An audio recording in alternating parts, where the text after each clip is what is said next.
aziz vatandoshlar, Sankt-Peterburgdan Toshkentga ketmoqchi bo'lgan aka-ukalarimiz uchun maxsus video chiqaryapmiz. Ko'pchilik so'rayapti, Sankt-Peterburgdan qanday ketsak bo'ladi, avtobus qayerda turadi deb savollar berishyapti. Aziz vatandoshlar, Sankt-Peterburgdan avtobusimiz yo'q, sababi Sankt-Peterburgdan ketuvchilar soni juda ham oz. Shuning uchun Sankt-Peterburgdan shaharda o'zida bo'lsanglar, o'zimizni voditellarimiz bor, yengil mashinada olib keladi. Olib kelib Moskvaga shunaqa shu vokzalimizga kelasizlar. Vokzaldan primoy Toshkentga jo'natamiz. Har xil yolg'onlarga, aldovlarga ishonib qolmanglar. Xudo xolasa, hamisha sifatli avtobuslarda, qonuniy reyslarda o'zimiz jo'natamiz.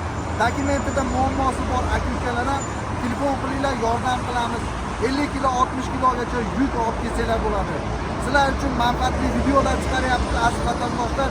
Shu videolarimiz keng tarqalishi uchun o'zingizlarni hissinglarni qo'shib, like, podpiska bosishni unutmanglar. Tanlovda adashmanglar. Hamisha sizlar uchun xizmatdamiz. Sog' bo'linglar.